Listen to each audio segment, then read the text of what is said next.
Hello, welcome to the channel. This is Get You Some Guitar. I'm going to try something new, I guess, for this channel. And as a matter of fact, try something new and possibly make this into a recurring theme for videos on this channel. You can see that it's Christmas time right now as I'm making this video. And for Christmas, I got several guitar technique books because I'm kind of obsessed with guitar books. And it made me remember a book that I have been neglecting. It's this book. This is Jazz Guitar Technique by Andrew Green. I actually took lessons from Andrew in the mid-90s. And so over the years, I've tried to go through the book and really haven't had much success with it, but I guess I've been feeling guilty and I had some time today. So I decided to work on this book. So first thing is, if you want to buy this book, you can do so through this channel. You can go to the description and click on the affiliate link to buy the book. That will help the channel out. That's one of the ways you can support the channel. Now, that's not necessarily, and it would be great if you did, but no worries if you don't. But let me tell you, so here's the thing about guitar books.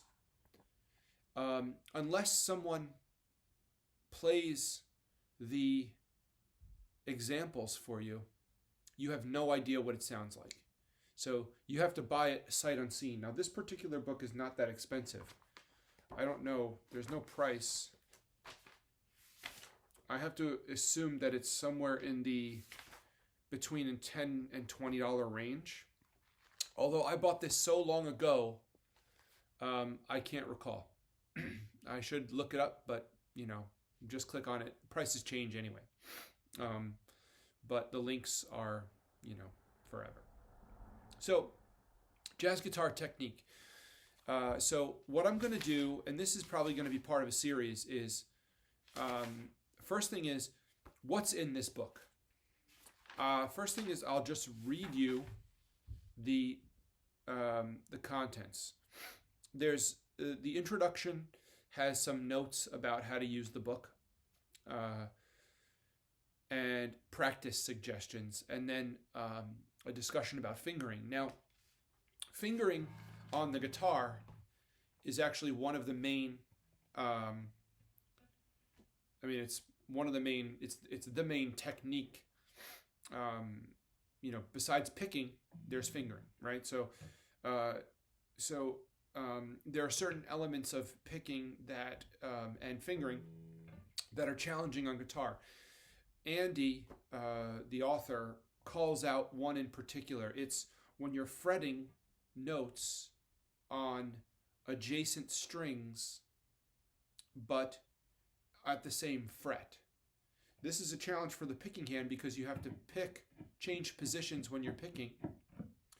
And it's a challenge for the fretting hand because your hands are naturally laid out to fret,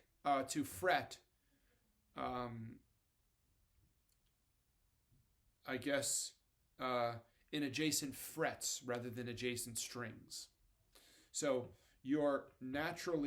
it's easier to go from fret to fret on the same string, or to go from fret to fret across strings like this, but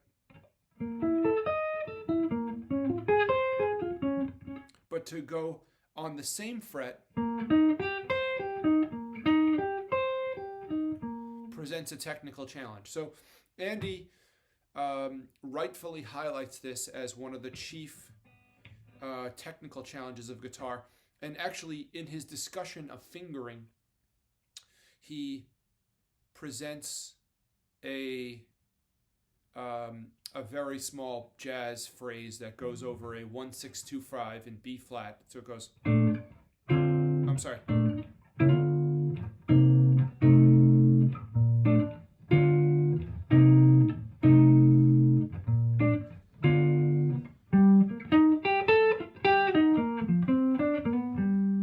That's the phrase. So.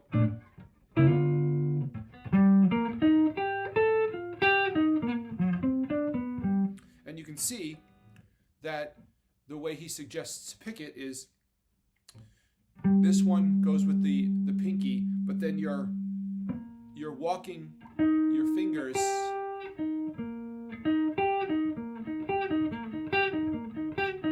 right.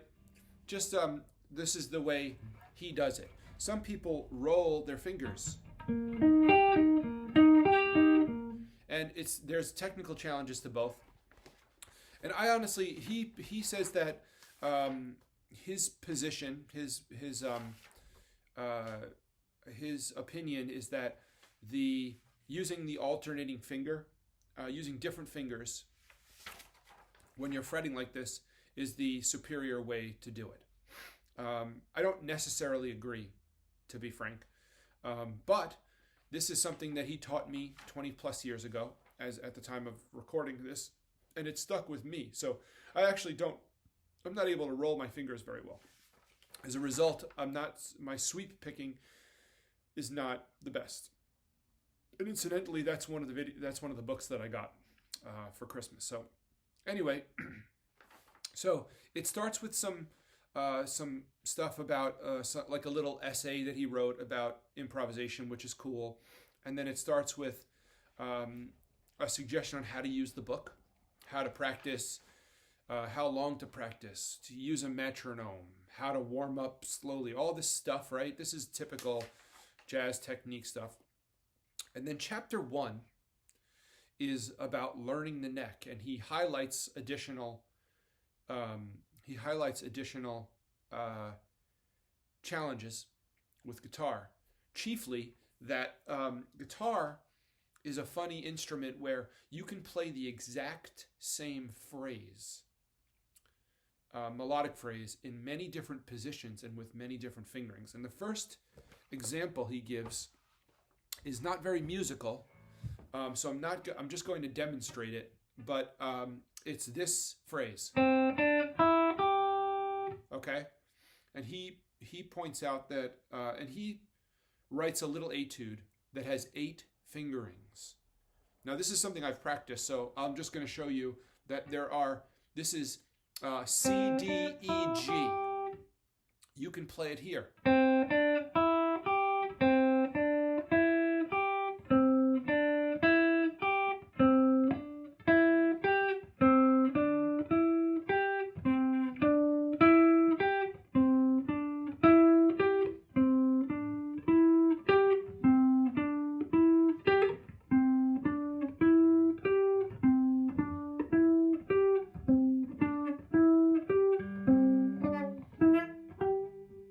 So you can see, I think there's 13 or 14 different ways to play this same exact notes, C, D, E, G.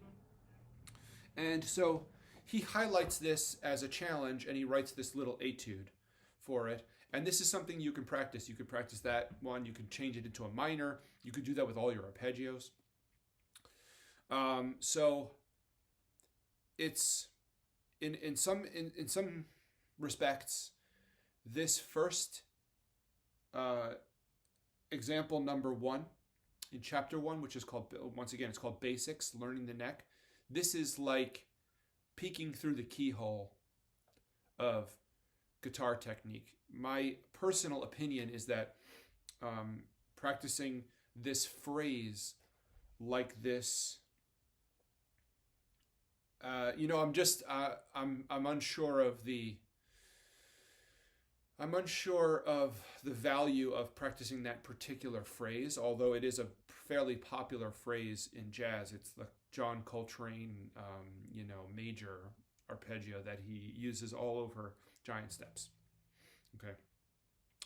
So that's that. Okay. Now, the end of this chapter 1, Basics Learning the Neck, actually has 1, 2, 3, 4 more etudes that highlight some technical challenges. The first 2 etudes, they're short phrases, relatively short phrases, four measures. Actually, 2 measures technically, are on a 1, 2, 5. So it's a 2, 5, 1, but it's in opposite order. The 1 comes first, and then it's a 2, 5, and it circles back around to the 1. A minor 2, 5, 1. Now, by the way, all these examples actually don't have chords written. So I have implied chords. Technically speaking, you could play the first 2 etudes, actually I shouldn't say the first 2, examples 2 and 3 over static minor 6th chords, but I've chosen to play them over 2, 5, 1s. 2, 5, 1 in A minor and 2, 5, 1 in C minor, right? There's 2 little phrase etudes there. Example 4, and I'm building up to something. Example 4 is a phrase that could be played over a major 7 sharp 11 chord, or a Phrygian sound, or it's a versatile little melodic fragment.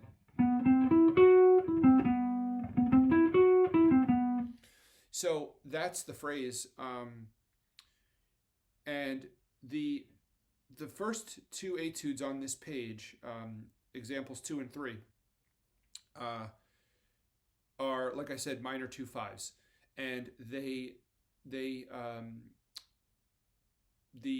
technical challenge is that he strings the phrases along the neck in a I guess lateral fashion rather than across the neck. And this is where guitarists usually play. You know, we have a tendency to play in a position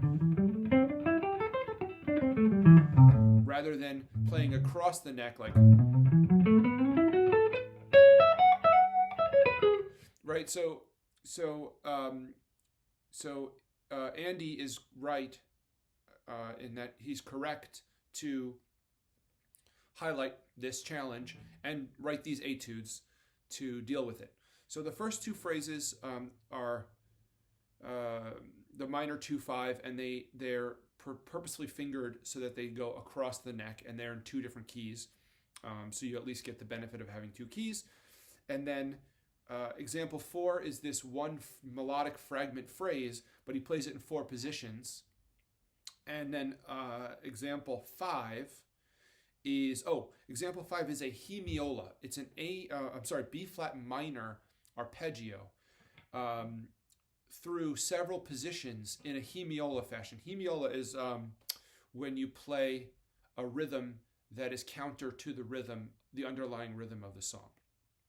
The example that he gives here is a 3/4. So the time signature is 4/4, but the rhythm repeats in 3-beat increments. So it takes you over the bar line in an uneven fashion.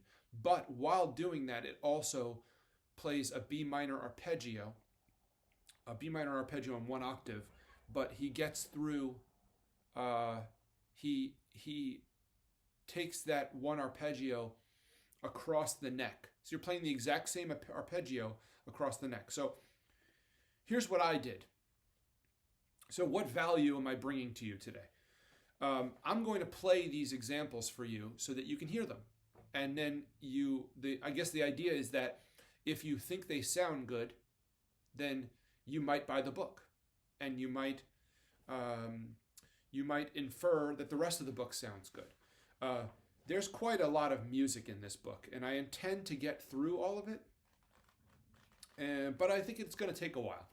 And I used to have some of these other etudes memorized many years ago, and I don't anymore. So, but right now, I basically composed a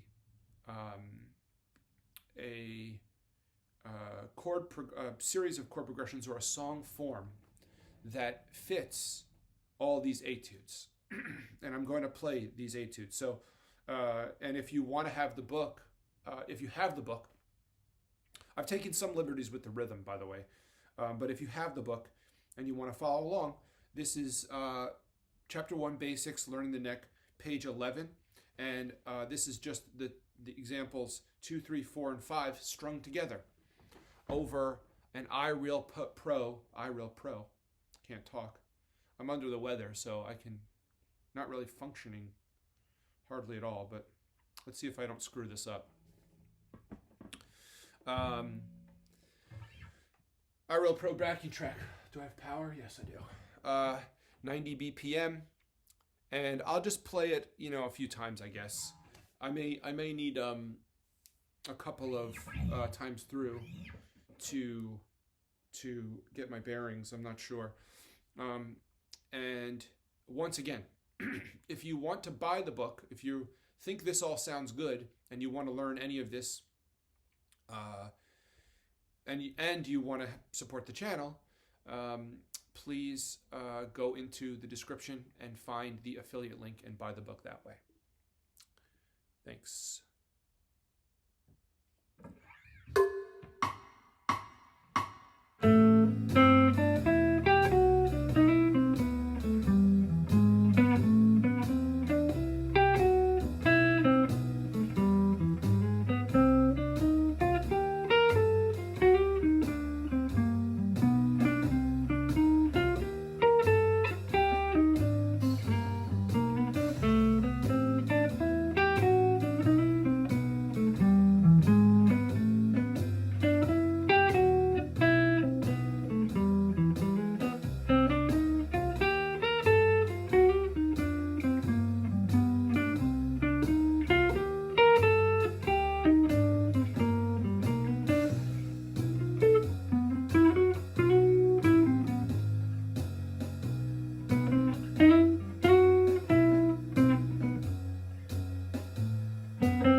that's enough of that. So, to recap, it's a cool book. It's written by a former instructor of mine and a good guy. Interesting book, lots of interesting lines in it, and you just heard some of them. And if you want to buy it, by all means, click the link in the description, and that will help the channel out. Thanks for watching.